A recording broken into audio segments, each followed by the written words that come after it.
Kia ora koutou, ko Sue Brewster, taku ingoa.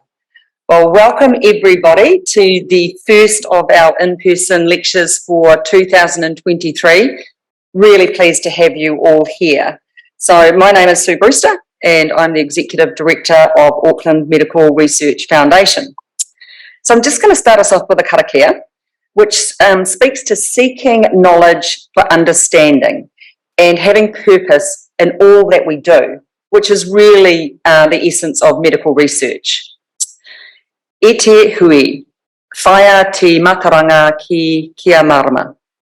Kia whai take, nā mahi katoa, tū maia, tū kaha, araha atu, araha mai, tātou, ia tātou, katoa. Thank you. And what about Auckland Medical Research Foundation? So for those of you that aren't familiar with us, we were founded in 1955 and our mission for funding medical research that's been going for the last nearly 70 years. In 2025 we will be 70 years old, and since that time, with our donors' help, we have awarded over $88 million across the spectrum of medical research and health sciences. And one of the things that our donors tell us they love the most about us is that all of our administration expenses are funded by an external benefactor. So 100% of your donations go into the cause that you want to actually donate towards, which is world-class medical research. So it's really hard to believe, but our last in-person lecture was 2 years ago in April 2021. And because of COVID and flooding and cyclones, it's been extremely challenging to actually hold live events like this. So we're really, really appreciative that you've actually made the time and effort to come here tonight. So a big thank you from us. You won't be disappointed, and that is the perfect segue into introducing our speakers for the night. Professor Jennifer Weller and Dr Tim Angeli-Gordon are our esteemed researchers who will be sharing their work for approximately 30 minutes each. Professor Jennifer Weller is head of the Centre for Medical and Health Sciences Education at the university here and a specialist anaesthetist at Auckland City Hospital.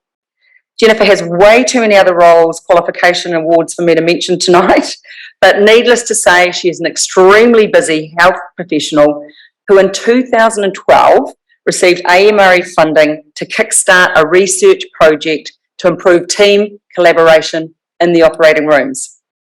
This initial research was so successful that it led to ACC funding the network's multidisciplinary team training program for acute teams in operating theatres and emergency departments throughout New Zealand. In 2021, AMRF provided further funding to Jennifer and her team to use for in situ stimulation to resolve threats to patient safety while being operated on. All of this you'll hear about tonight. Our second presenter, Dr Tim Angeli-Gordon, is equally as busy and talented. In 2016, Tim was the recipient of an AMRF 2-year fellowship, which led him to becoming a Rutherford Discovery Fellow and Senior Research Fellow with the Gastrointestinal Research Group at Auckland Bioengineering Institute. Tim also holds an honorary co-appointment as a Senior Research Fellow in the Department of Surgery, but wait, there's more. As Director of the Laboratory for Translational Research in Gastroenterology and Emerging Technologies, his focus is on developing new diagnostic devices and interventional therapeutics for functional gastrointestinal disorders. And that's the guts of it. I bet you get that all the time, Tim, don't you? Yeah. So now that I've done those two very brief introductions for these amazing esteemed researchers, I'd like to invite Professor Jennifer Weller to take the stage. Welcome, Jennifer. So thanks for the kind introduction and welcome everybody this evening. So I'm going to talk very briefly about our Networks program, which is quite a mouthful to say, as we just heard. So this is a national program, multidisciplinary in situ simulation-based team training for surgical and also emergency departments. I'd like to acknowledge a large number of collaborators in this work and our funders. And also the networks team, the current networks team, which are currently delivering the training around New Zealand, and also the network of our networks instructors and conveners and participants, and thank them for giving permission to use a lot of their photographs. So this sort of reminds me that I should give a sort of a bit of a warning that there's some very explicit photographs of goriness in this presentation, but they're all simulated. That's all fake blood, so don't get too worried about that. So just a very brief history, which began with the pilot project back in 2014, which was partly funded by Health Workforce New Zealand and a project from AMRF grant. And then that showed sufficient sort of evidence of some effect and feasibility that we were able to secure ACC funding, and that's allowed us to roll this training out across the whole of New Zealand. And what we've really established is a network of simulation capacity, so ability for teams all around New Zealand to train using this really high fidelity program. So we rolled it out starting in 2017 and have just completed the rollout last year and are now moving into a business model run by Uni Services. And in parallel, there's been a lot of research along the way. So I just wanted to outline what I'm going to talk about, very briefly talk about what Networks is. I wanted to talk about three key patient safety contributions that arise from the program, and then touch on, if we've got time, some the research and evaluation that's wrapping around this program. So the rationale for this sort of training is that adverse events occur in healthcare and there's not always the optimal outcomes that we would hope for. So adverse events are common, and if you look at the literature in New Zealand, about 10% of hospital admissions are associated with some unintended event that caused some degree of patient harm. So that's something that happens all around the world, and something that's quite a burden of a disease for our communities. And in terms of the surgical setting, many of the perioperative events that were adverse were considered to be avoidable. And a lot of those avoidable incidents, it comes down to teamwork and communication, just getting the information through to the right people, getting the team organised. So some things that we can actually do something about.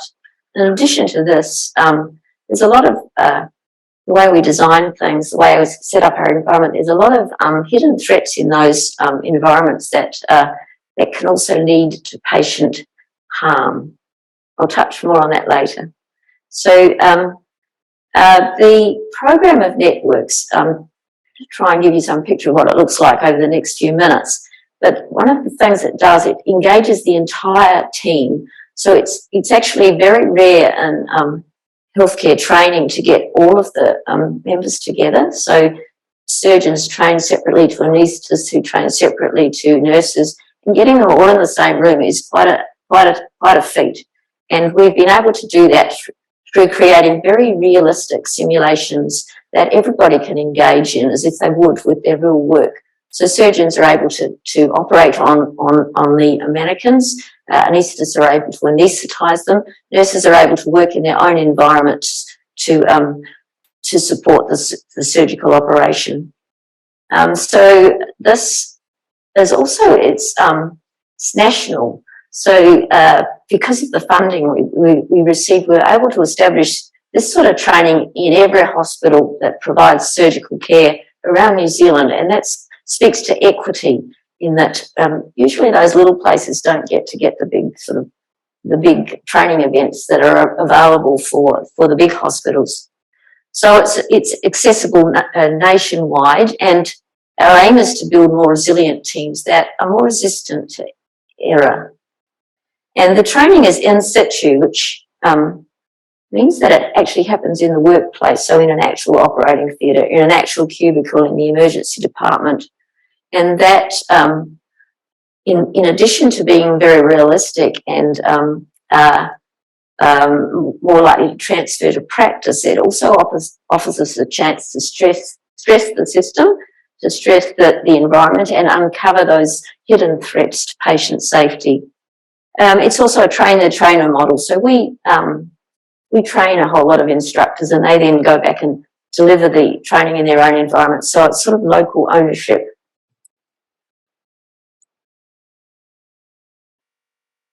Next slide. Okay, so just the networks course, a typical morning would be introductions, familiarisation. We think it's really important that participants get to know each other, get familiar with the environment, so that it's not a big surprise when they go in there. And then there's 2 or 3 simulated clinical scenarios, each lasting about 30 minutes or so, followed by a debrief. So we really dig into what happened during those simulations to make sense of it. Also within the training, there's communication workshops looking at how we can improve the way we communicate with each other. And this is a model that we've been using around teamwork to assist with teamwork training, and it seems to have stood the test of time. It's a model that was developed by Eduardo Salas, and it's based on observations, empirical evidence of thousands of different teams across a whole lot of different industries, and it might also apply to the teams within which you work or move. So think about these components of what an effective team looks like. An effective team has somebody that's in charge, a leader. An effective team, the whole team is able to contribute to the problem solving, the decision making, speaking up with their concerns. So it's not just up to one person. The team is able to sort of monitor each other and see where there's areas of, high workload, so that you can help each other out, or you can anticipate what somebody might need. And when something changes in the situation, they can adapt and rapidly sort of change course. And the way they can do this, and the key requirements are that they've got a shared understanding of what the situation is and what's the plan and what's likely to happen. So they all got a shared concept of what they're doing. And they must have some pretty good ways of communicating with each other to sort of capture those sort of communication failures. And they also have to have a lot of trust and respect. So this comes down to this idea of, if you're wanting to sort of being able to speak up with concerns, share ideas and stuff, you do have to have a lot of respect. So it's part of it is about relationship building. They of course work in an environment, in culture, and they have their own things they bring to the situation that will affect how the team works. Some pictures of simulations. This is surgical simulations. You can see how realistic it looks. This is in ED, where we're running simulations in the ED departments across quite a lot of country hospitals and city hospitals. So lots of engagement. This is in the post-operative care unit. And you can just see from these pictures how engaged people are with this sort of training. It really is a really wonderful way of teaching, because people do, they love it. They get really into it. So it's very rewarding.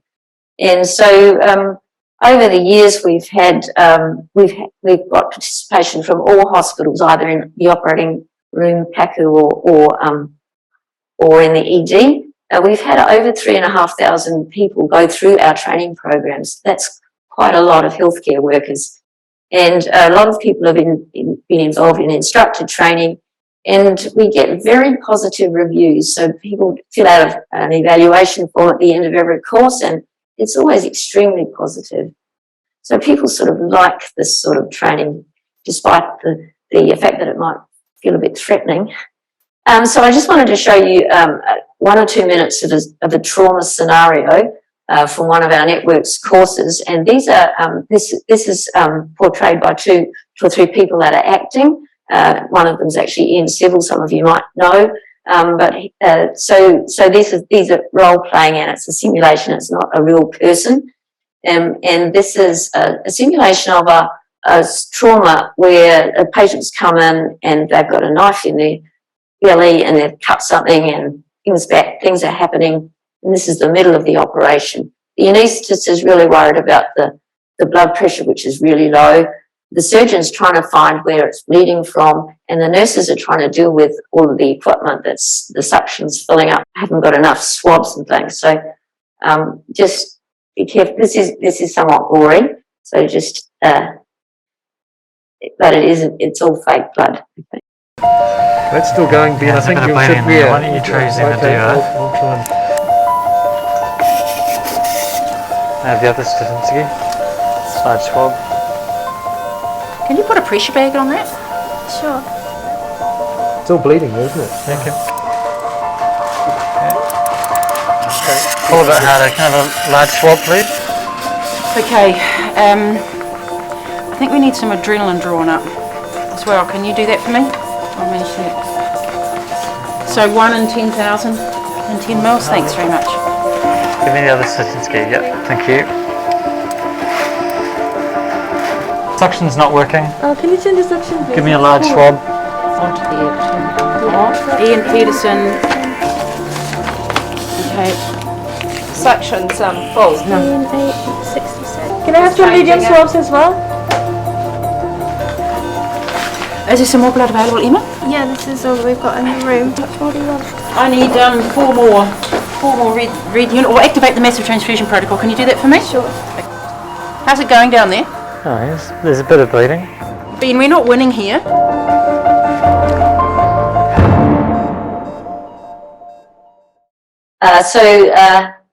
Just an example. The university film crew put the music on. We don't normally play music during our simulations, but it does add something to that movie. You may have noticed that there wasn't a great deal of communication in between the teams. So there was the anaesthetist, the surgeon, and the nurses, and it seemed like they didn't all have a clear picture of what was going on together. So that's one of the things that we really draw on in these sort of experiences to sort of promote that sort of more of a feeling of being in a whole team and getting onto the same page. And that sort of leads me on to one of the things I wanted to just touch on, how we can improve patient safety through this training around crisis management. So our courses train people to respond to particular critical events, for example, to a major hemorrhage, major trauma, or anaphylaxis. So that we do get training on specific events, but there's also this more general training for teamwork, which can apply not only to other critical emergencies, but also to routine daily care. So capturing sort of some of the lessons learnt from teamwork and communication in this stressful situation and applying them to a routine daily practice. So just a little bit about what it's like being in a clinical emergency. It's quite stressful, and a lot of the information that you're getting in an emergency is unclear and it's ambiguous, and you just don't get the whole story. And so there's a lot of uncertainty. You might be in a strange environment, and the environment may suddenly become very full of stuff and people, and so it can be quite sort of unnerving, stressful, and there's time pressure. You really have to get stuff done. It's amazing how many things you need to get done all at once and how difficult it sometimes feels to just do them. And there's this fear of consequence, a bad outcome for a patient. And so it really is stressful. And there's a lot of sensory input coming in. You can see that this is not an untypical sort of messy, this is what it looks like in some of our theatres during a high stress event, and there's a lot of input coming in there. So this is a combination of cognitive overload and stress really makes it very difficult to think. You get tunnel vision, you miss some really important cues coming in because you're just focusing on one thing. So you lose that overview of the situation, and it becomes really, really hard to think. And it's just too much for any one person to take in. And if you look at the graphs of performance versus stress at this left side of the graph, where there's no stress, well, that's probably not enough. You're probably basically asleep at that point. And up at the top, this is where we want you to be, optimal performance. But if the stress gets too much, you descend into this stage of panic, and really very little gets done at that point. So we're trying to modify that stress and that overload so that it's a manageable situation for people. And we do that in a number of ways, so that it's a way of spreading that cognitive load around the whole team rather than it all being on one person, and it can make the whole thing look really easy. So we start with planning. So you've usually got a little bit of time to plan, and we don't always use it in the clinical environment, but we're teaching people to sort of try and get together and do that. So get together with a briefing and plan for what might happen, think about potential threats, allocate roles, consider more resources.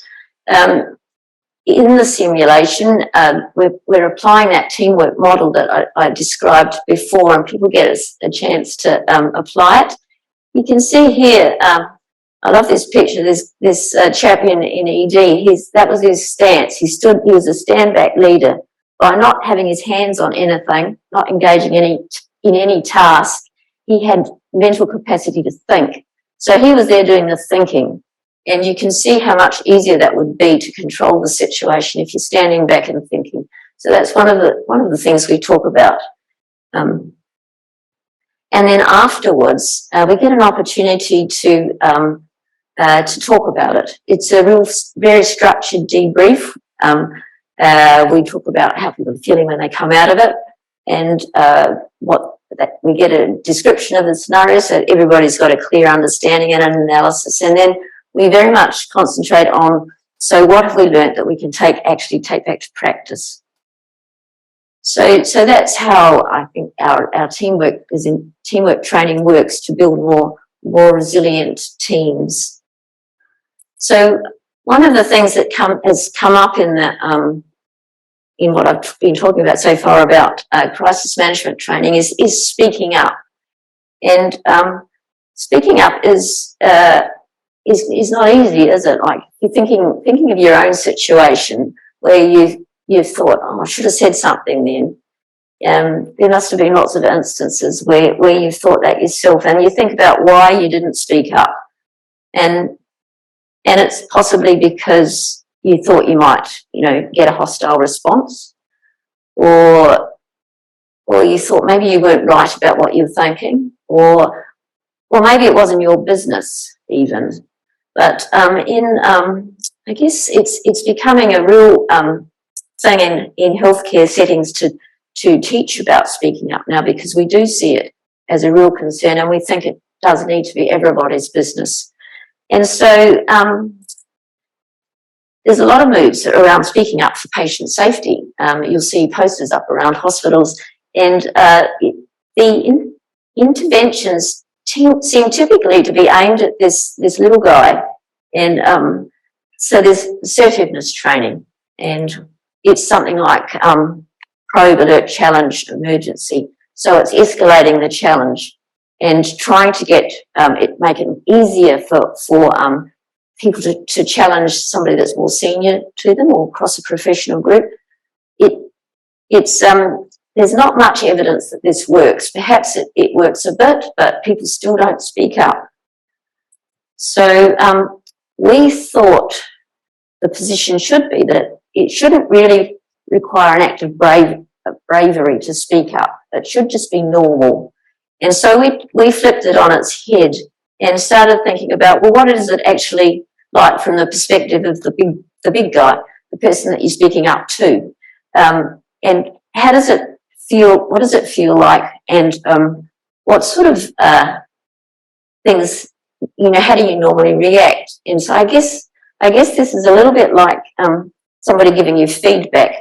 I mean, even possibly a spouse or anybody, but if somebody raises a concern about something that you've said or done, it's pretty instinctive often to react rather defensively. You can probably relate to that, and I think that is a natural reaction. So we wanted to get people to reflect on what it's like to be being spoken up to, and what sort of things might subsequently, unfold in their after their response. How might it affect patient care? So we did. One of the studies we did. We interviewed a whole lot of senior doctors, senior nurses, anaesthetic technicians, and did an interview analysis using thematic analysis, and came up from what they were telling us with this model of what it's like being spoken up to. And it does matter what the speaker's tone and content is. It can be more or less offensive, but it's filtered through. It's filtered through your lens, and so it might depend on how you're feeling at the time, whether you're really stressed, whether you're really trying to concentrate, whether you've had a really bad day or something else is going on in your life, which may influence how you interpret that message. You may have your own beliefs about personal fallibility, and I think possibly as we get more experienced, we experience fallibility more often, and realise that it's a really good idea if people speak up with their concerns, because it's actually helping us. Somebody's got your back. So that tends to change with experience. Obviously, you're less likely to be offended by somebody that you've got a good existing relationship with, which speaks to this idea of building teams and mutual trust and respect, and vice versa. If somebody says something and you already don't like them, then you're more likely to respond negatively. You may have experienced how difficult it is to speak up, and so you might have some empathy for the person that's trying to give you this message and be more forgiving of their possibly bluntness. There are also, in our operating theatres, there's a mix of cultures, a mix of ethnicities, and there's a lot of different ways of perceiving culture and hierarchy in different cultures and different professions. So you might find some more hierarchical structures where you would never dream of challenging somebody more senior than you, and you might find that some cultures say things more directly or bluntly. There's also came up that you were more likely to respond positively to somebody who you thought had a lot of medical knowledge or expertise. And this was interesting that you consider both good and bad, in that certainly it makes sense, but also it might mean that you just ignore the healthcare assistant in the corner that says, hey, I'm not sure that this is the right patient, and some vital piece of information, because you're not expecting it to come from that quarter. So all of these things, they influence how you respond, and it could be very positively, it could be very negatively, and a positive response is going to encourage the whole team to keep contributing to the patient decision making, but a negative response, everybody's there. It's not called a theatre for nothing.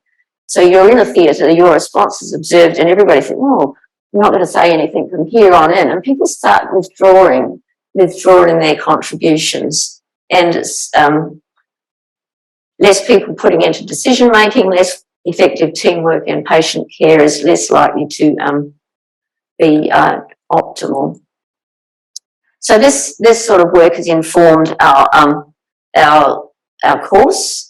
So we're using that model to guide reflective exercises to try and help people to unpack that immediate defensive response and perhaps moderate it, explore the facilitators and barriers to speaking up, and aim to create in their own environment a space where people are more likely to speak up and contribute. So this is the third little bit piece on patient safety I wanted to touch on, and this is the latent safety threats.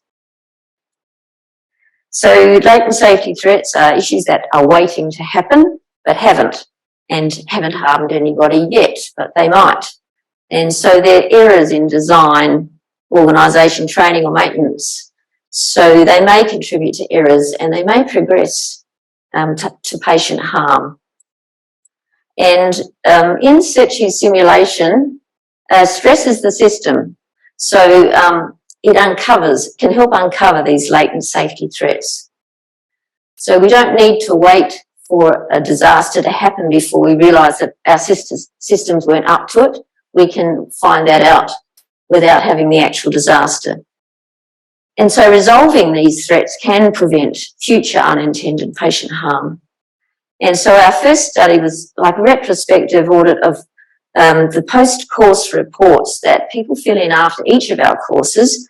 And we got reports from 21 hospitals, and 77 of these contained reports of latent safety threats across a wide range of things. And we thought this was actually quite a lot of things to be identifying in people's departments that were, were sort of accidents waiting to happen. And they occurred across a range of things which fitted in with this classification system. Some were as simple as just not knowing team members' names. If you're trying to ask somebody directly to go and do something and you don't know their name, it's a lot harder, and it delays that communication. Some of the tasks, I talk about bleeding quite a lot, but there's a massive hemorrhage protocol which helps us to organise how the blood gets from the request goes from the patient to the blood bank, and then the blood comes, and it comes in a certain order. And it's quite a complex system, but there's protocols for it. But testing that system through its simulation identifies often that people don't actually understand the protocol, or it's not been clearly written. And so those sort of practice runs help people to sort out those faulty design issues. And we often find equipment problems. That's sort of the defibrillator that doesn't actually work, or the lack of equipment, something that you should have had available but you don't. Other work environment things, like if you're interested in ergonomics, that just where you put stuff makes a lot of difference to the flow of things, whether you can see stuff. So people say, well, we shouldn't have had that person there standing there, we should have them standing here. And that sort of helps workflow. This is just an example. So the nurses couldn't find the emergency bell in a theatre when a patient developed severe anaphylaxis. And it was because it was sort of hidden. So they solved this problem by putting massive red tape right from the floor to the ceiling. And so nobody's going to miss that emergency bell anymore. It's just simple things, really, that can make a difference. So the current research project is it's a more prospective look at these post-course reports that the course instructors fill in, after they've had seen stuff in the simulations and talked about it in the debrief. So getting them to fill these course reports in, following them up for 6 and 3 months, and seeing how these latent safety threats are resolved, and also doing staff interviews. So we hope to sort of identify at a national level the sort of threats that are hidden in our environments, and they're likely to be some very common ones, and also how to get these things fixed. So barriers and ways to facilitate sort of, I guess, resolving these threats to make our environments safer for patients. So alongside of this, and obviously the funding depended on this, was producing the evidence. So very briefly, we've had a parallel evaluation going right along since we began. Our primary patient outcome measure is trying to look at a holistic measure of outcome for an intervention like this, it stays alive and out of hospital, and I guess it's instinctively true that you're better off the longer you're not in hospital and whether or not you're dead or alive. So it's a sort of a holistic measure of goodness. And we've luckily got a national minimum data set, that's an administrative data set that has information on all hospital admissions. And so we can identify those surgical cases and look for that piece of evidence. We've got about 500,000 cases to analyse. We're also looking at costs and numbers of ACC claims. And this is basically the trial design. So it starts off on the left-hand side. That's the control. That's before we've done anything. In the middle bit is the intervention, and then the after bit is post-intervention. So we're looking to compare the pre-intervention across all of the clusters with the post-intervention. It's the nearest you can get to a randomised controlled trial in a real-world quality and improvement initiative. I mean, there's no way that you can do something like this in a randomised controlled trial. So, and we're also using process measures, looking at observations of teamwork in theatres, and also surveys of how people perceive teamwork. And this is some of the concurrent research we've been doing, looking at implementation, looking at how you sustain something like this. And we've talked about the speaking up and the latent safety threats, doing some work around teamwork and communication and emotional impact on the on how this works in the operating theatre, and whether or not some of the strategies in networks are transferring to practice, in fact.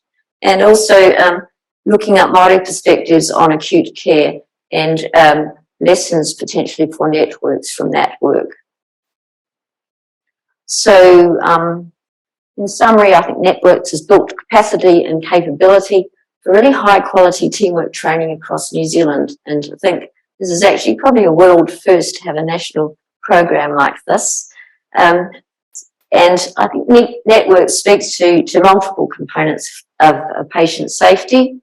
And I think it actually presents both challenges and opportunities for the team training program in the new current healthcare environment. So thank you for your attention, and that's me. Thank you very much, Jennifer. And I, for one, am really happy that Jennifer has the skill of putting us to sleep before operations, so we don't know what's going on in the operating theatre. But on the flip side, she's actually equally proficient in making sure that the latent safety issues are being addressed while we're asleep. So, yeah, no, that was absolutely fascinating and amazing to know that it's a world first program too, Jennifer.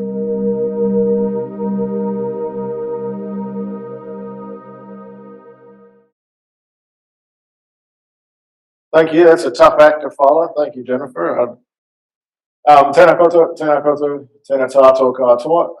No tiamana o ka tūpuna, engari no Amerika aho. He oi anō, ke waitakere aho e noho ana. Ko Aotearoa tōku kāinga I nai nei. Ko Tim Angeli-Gordon tōku ingoa. My name is Tim Angeli-Gordon. I'm from the United States originally. I've been in New Zealand for 13 years now. And this is my home. I've got a whānau here. I've got a couple of daughters and a beautiful wife who unfortunately couldn't join us tonight. And I'm very fortunate to get to work with the Auckland Medical Research Foundation and at the Auckland Bioengineering Institute. So today I'm going to talk a bit about our research on the gastrointestinal tract, and specifically on developing minimally invasive diagnostics and therapies for gastrointestinal disorders, with a focus on developing new technology in the engineering lab or on the engineering benchtop, and then moving that technology towards the clinic. I feel a bit silly for putting this warning in now because nothing that I'm going to show holds anything compared to what Jennifer showed. But on the flip side, these images, the blood is real. There's not much, but it is real.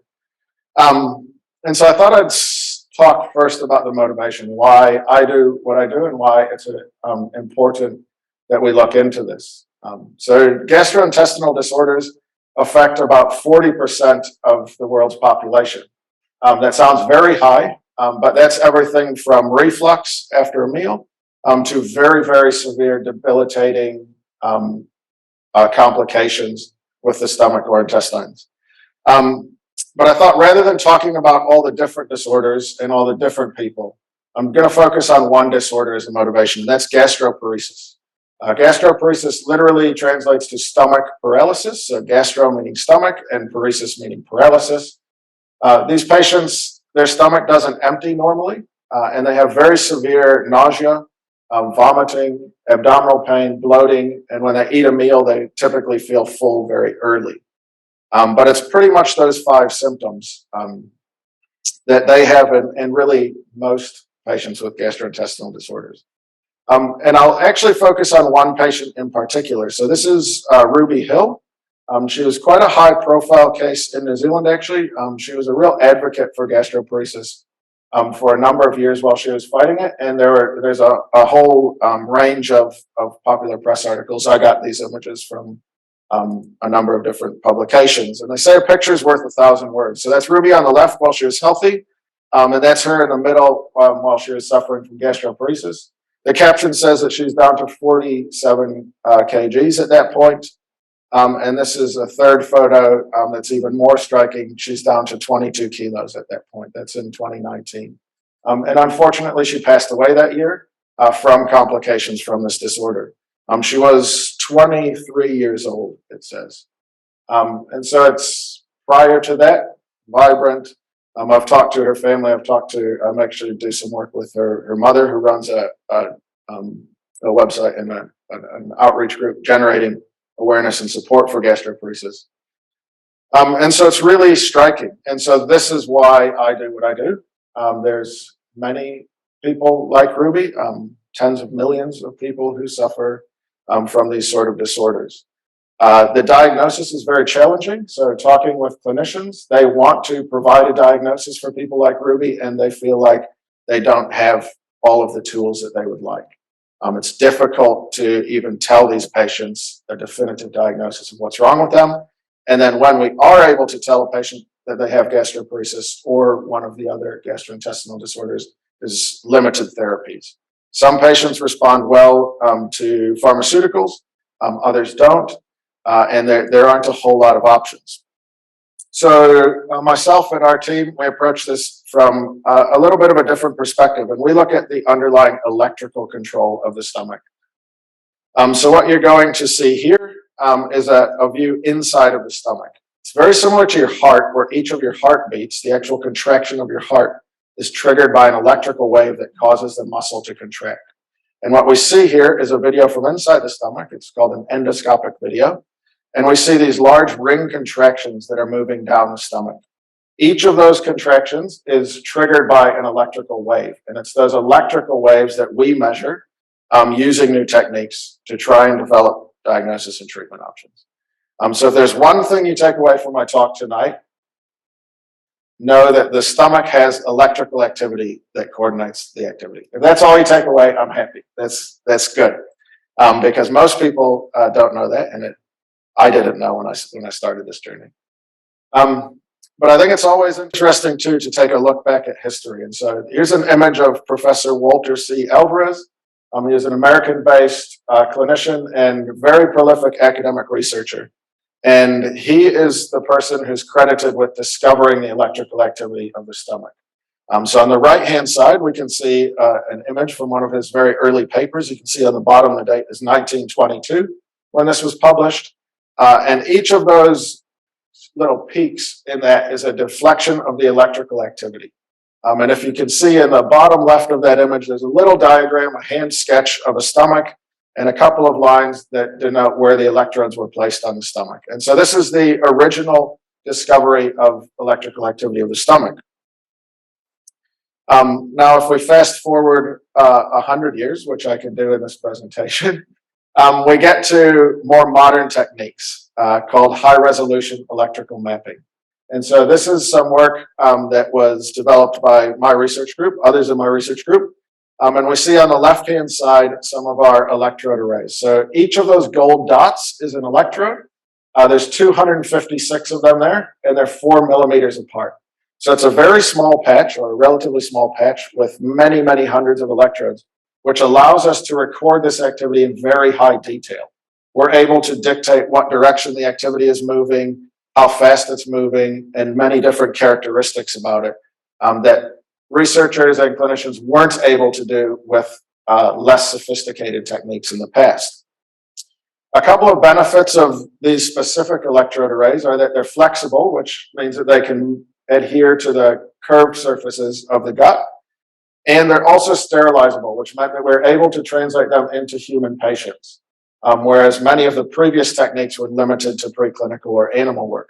We're actually able to record from human patients, and you can see an image of some of our electrodes inside a patient in surgery at Auckland City Hospital. And what that's allowed us to do is create very detailed representations of what the electrical activity on the stomach looks like. You can see here a model that summarizes these data. So there's a single pacemaker or a single origin where that activity originates. It's sort of midway up the stomach on the right-hand side, called the greater curvature. That activity then propagates down the stomach, or moves down the stomach, and you can see that there's about 3 or even 4 of these electrical waves present at any one time on the stomach. It then terminates at the end of the stomach at what's called the pyloric sphincter, which is the barrier between the stomach and the intestine. So that's what a normal human stomach looks like, a healthy stomach. And if we look in a different view, we can see this is this is an animation of electrical activity across those 256 electrodes. And again, you can see it's moving from the top of the stomach to the bottom of the stomach. That's what we see in a healthy case. On the right is data that we recorded from a diseased case. This is a patient that had gastroparesis, like Ruby, who I showed earlier. And what we see is that the activation there is actually originating from lower down in the bottom of the stomach. It's propagating in all directions, and it's actually propagating up the stomach. So it's propagating, we call retrograde, the wrong direction, basically. And so these were, we classified a whole range of abnormalities in these diseased patients. And it was an important discovery because it linked these actually measurable electrical deviations with these really complicated, challenging disorders. So it means that we could potentially use this as a diagnosis. And if we can correct these, we can see if it will actually help as a treatment. But the methods that I've described so far are surgically invasive. So we actually have to cut patients open to put these on the stomach, which means it vastly limits their applicability. We can't go around cutting people open just to see if your electrical rhythms are abnormal. And there's no current therapies. So if we can find abnormalities, there's no proven way to actually fix them. And so that forms the basis for my work and much of the work of the group, and what I'll talk a bit more in detail about a couple of different projects tonight. So 3 different aims or different projects. The first being to develop minimally invasive electrical mapping techniques. So rather than having to be surgically invasive, can we develop techniques that are minimally invasive? The second being, can we develop a way to correct abnormalities when it goes wrong? And we're going to look at a technique called gastric ablation that we've been pioneering in our lab. And then lastly, look at some new clinical applications of electrical mapping and whether we can define and give more certainty around diseased patients and what's actually wrong with them. So I'll jump straight into the first one of these, which is looking at a new diagnostic being endoscopic mapping.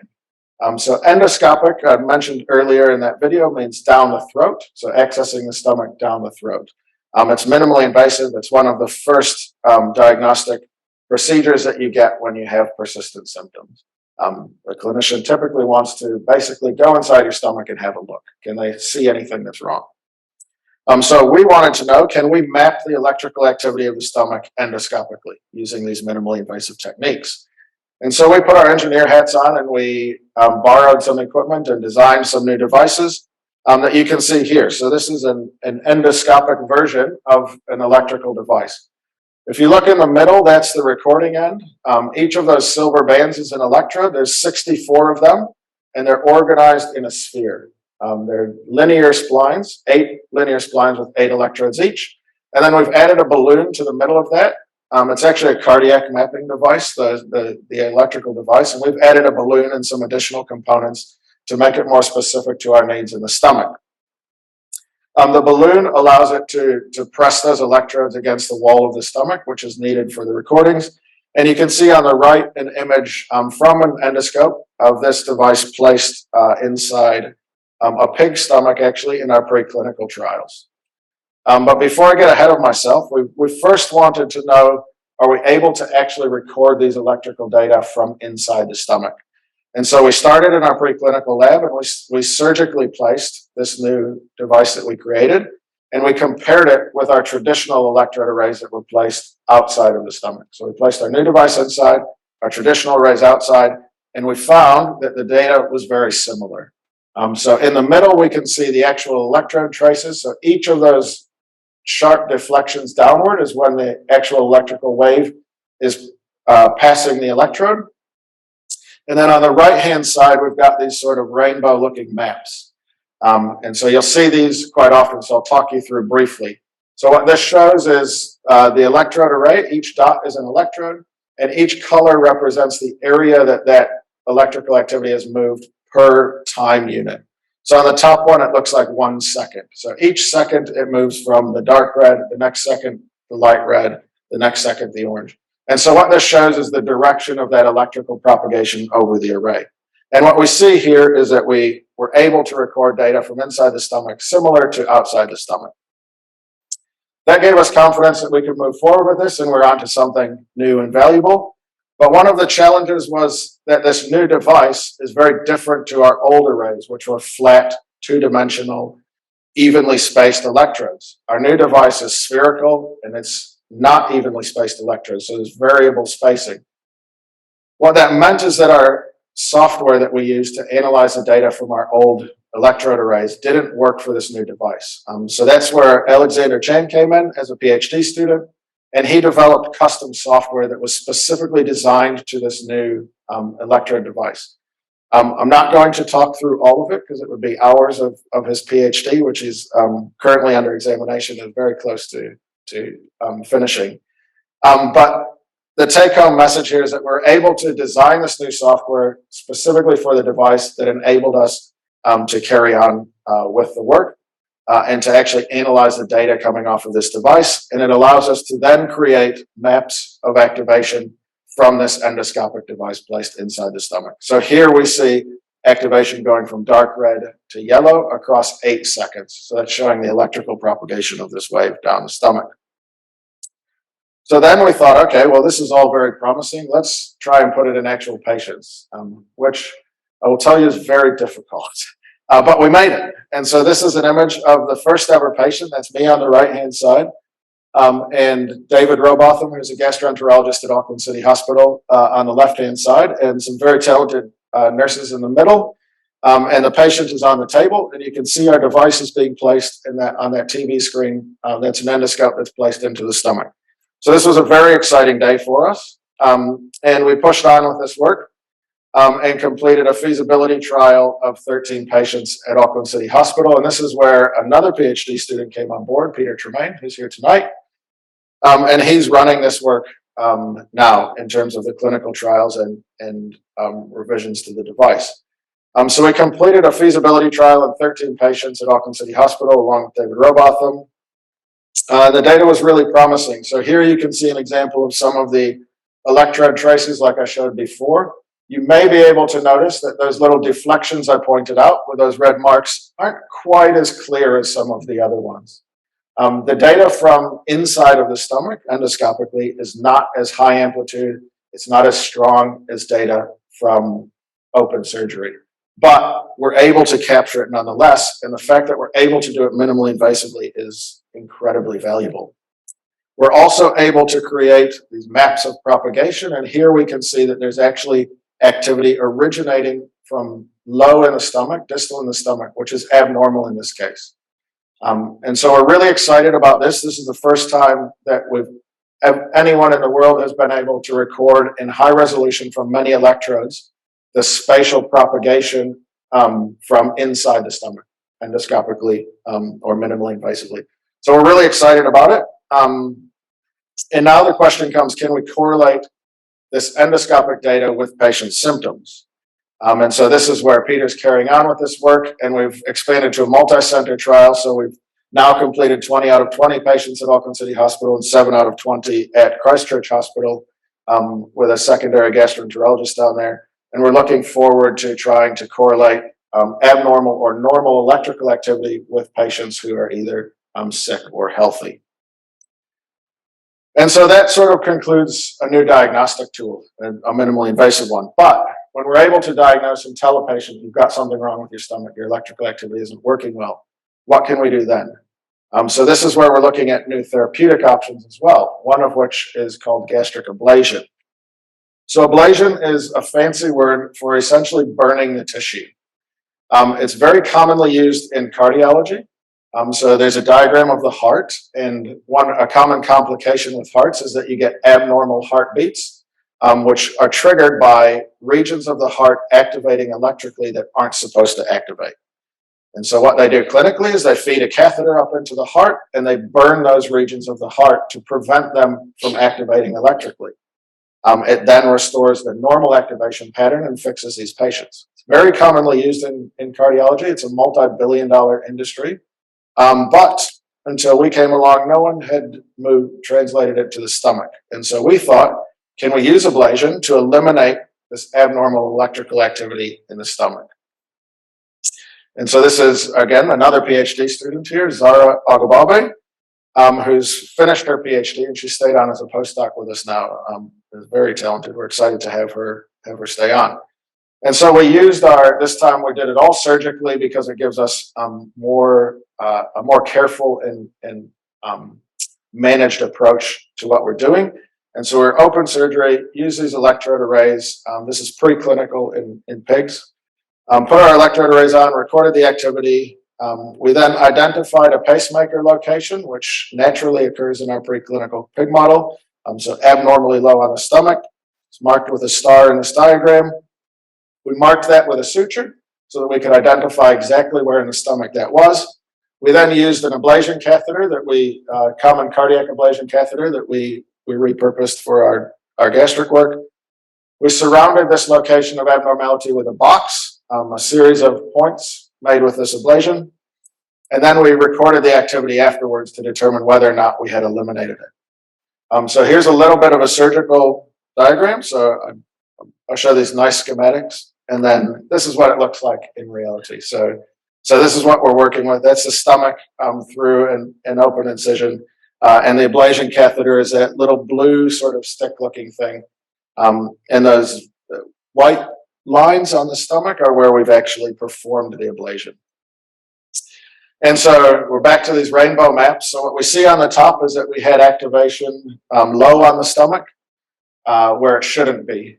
And we ablated around that. And in the bottom, what we can see is that our ablation is that black box, and we've restored the normal activation of the stomach.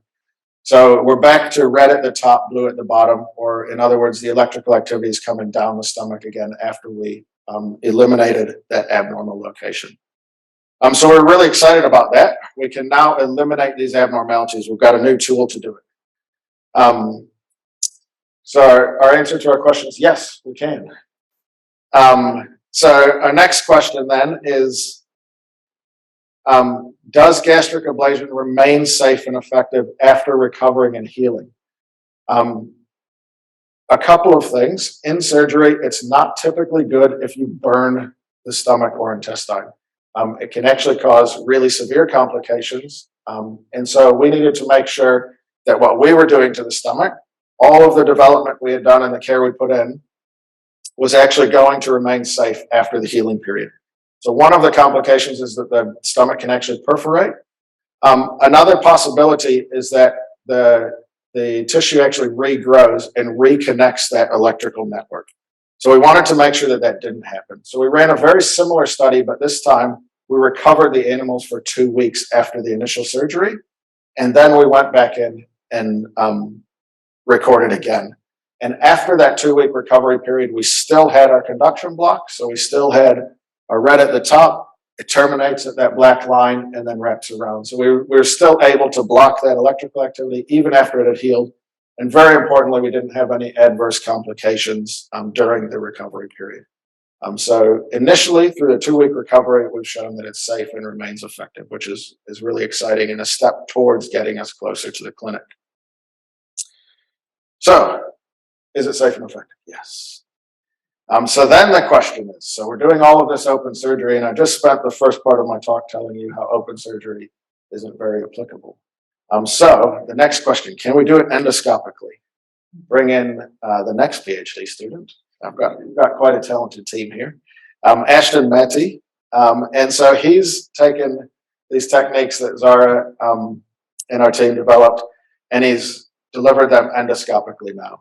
And so we can see a schematic on the upper left of our catheter going down from the throat into the stomach. The image in the middle is actually of the catheter placed on the inside of the stomach, performing an ablation. So that little white ring around the catheter is that tissue being ablated. And then we mapped with our electrodes, and we showed that we've actually got a conduction block. So this is really exciting. This data is only a couple of months old. So we're really excited about this because now we're getting therapy towards being minimally invasive as well. So not only can we now record this activity down the throat minimally invasively, but we're starting to get to where we can do a therapy as well. So can we perform gastric ablation endoscopically? Yes, but I wasn't as committal. There's no exclamation point because this is ongoing. We are really excited. I've got a lot of exclamation points inside on this, but it's ongoing work, and so there's a lot to do. So the last point, and this one's quite quick, is looking at new applications for this work. Looking at where else can electrical activity be applied to different gastrointestinal disorders. And so this is particularly looking at a case study that we performed on a post-surgical patient. So this was done, I worked with Professor Greg O'Grady, who's a GI surgeon and a really prolific academic, and a PhD student and an advanced surgical trainee, Tim Wang. We had a patient in Auckland City Hospital who reported, so they had a previous surgery. It's called a Bill Roth 1 procedure, but in normal terms, that means that the bottom end of their stomach, the pylorus sphincter, which separates the stomach from the intestine, and the top of the intestine was removed. And then the stomach was sewn back to the intestine. So there's no pylorus anymore. The reason that's important is the pylorus not only acts as a mechanical barrier, so it stops your food from just dumping out of your stomach, but it also acts as an electrical barrier. So it stops the electrical signals from your intestine going into your stomach and vice versa.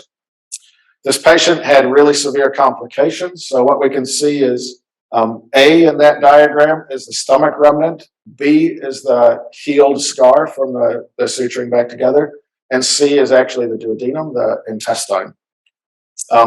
They had abnormal emptying of their stomach as well, and they had really severe symptoms that were persistent for 20 years. So they reported, and we're actually having a revision surgery, which gave us an opportunity to record the electrical signals and map the electrical activity. And we thought, since there's no barrier anymore, there's a chance that there's actually activity that's moving from the intestine into the stomach the wrong direction. And that's exactly what we found. So the red line here indicates the scar tissue. And what we see is the electrical activity in this patient was actually traveling in the opposite direction. And we also recorded from further up the stomach, and it was still going retrograde the wrong direction throughout the entire stomach remnant. And so what we hypothesized is that this is evidence of a gastrointestinal aberrant pathway, which conveniently makes a nice little abbreviation of GAP. And so this is a case where after surgery, patients are having complications that may actually be caused by abnormal electrical conduction, propagating through regions that it normally shouldn't. So I guess that brings me to my summary. Talked through a number of different platforms. So one, we've looked at developing a new diagnosis. These really sick patients, can we tell them they're sick, and can we give them an actual measurable phenomenon that we can record and show them, and also put a tool in clinicians' hands, and we can. We've developed this endoscopic mapping device and program, and we're putting it through the clinic as well at the moment. So that's really exciting. We've also looked at now, can we deliver a therapy? So when we find these abnormalities, can we actually fix them? And we've developed gastric ablation, and we have pushed that to now where we're really pushing it towards a minimally invasive approach as well, which is really exciting. We're not quite in the clinic. We've got quite a ways to go, but we're getting really close, and that's on my radar. That's sort of the next frontier for me. And then lastly, we're continually looking to understand better about these sick patients. What is wrong with them and what may be the actual cause, so that the next time that this happens, the patient doesn't have to wait 20 years of failed pharmaceuticals, failed appointments, and failed visits to get an answer. So we've got 3 nice programs here. But when I reflected about what I thought some of the take-homes from this talk could be, I sort of boiled it down to one sentence, and that's that I feel methodical, engineering-driven research can help drive innovation in clinical medicine and surgery. So one of the things that I sort of tried to illustrate here is that these research programs that we've been running have been very careful. We start with an engineering approach. We start with new technology. We test it on the benchtop. Then we move into the preclinical setting. We test it very carefully there. Does it work at the very foundational level? And can we understand it at the foundational level? Let's build on that. Let's push to the clinic so that we're not trying to jump straight into the clinic. It doesn't work. And then we're at ground zero. So I think that very methodical approach is really handy. It works well in my experience. And often the opposite may not work as well. But is sometimes what people want. Everyone wants to step into the crease and hit a 6. Everyone wants to get that major publication in Nature or Science because they discovered something new. But I think oftentimes innovation is slow, and a methodical approach can be really useful. And I think the other aspect is that engineering has a lot to contribute to the medical field. Someone mentioned one time that bioengineering isn't actually medical research. Someone told me that. And I think if you look at this, I would beg to differ. And I think the other aspect is that I sort of presented these 3 projects as siloed individual projects. But if we take a higher level look, what we can see here is that we've developed a diagnosis that can help us tell what's wrong with a patient. We've developed a therapy that when we use the diagnosis to detect, we can actually correct it. And then we're constantly looking for new patients to feed into this pipeline. And we found a new patient that actually, if we look at that case study, what we could do is we could diagnose and detect that there's an abnormality with our minimally invasive endoscopic mapping. And then what we could do is use our ablation to recreate the electrical barrier that was naturally there with the pylorus that's been removed. And we've actually created a whole pipeline of research, diagnosis, and therapy. So I'm really excited about that. I'm mainly excited that one day it may actually feed back into patients like Ruby and make their life a bit better, which is why I'm excited about this work.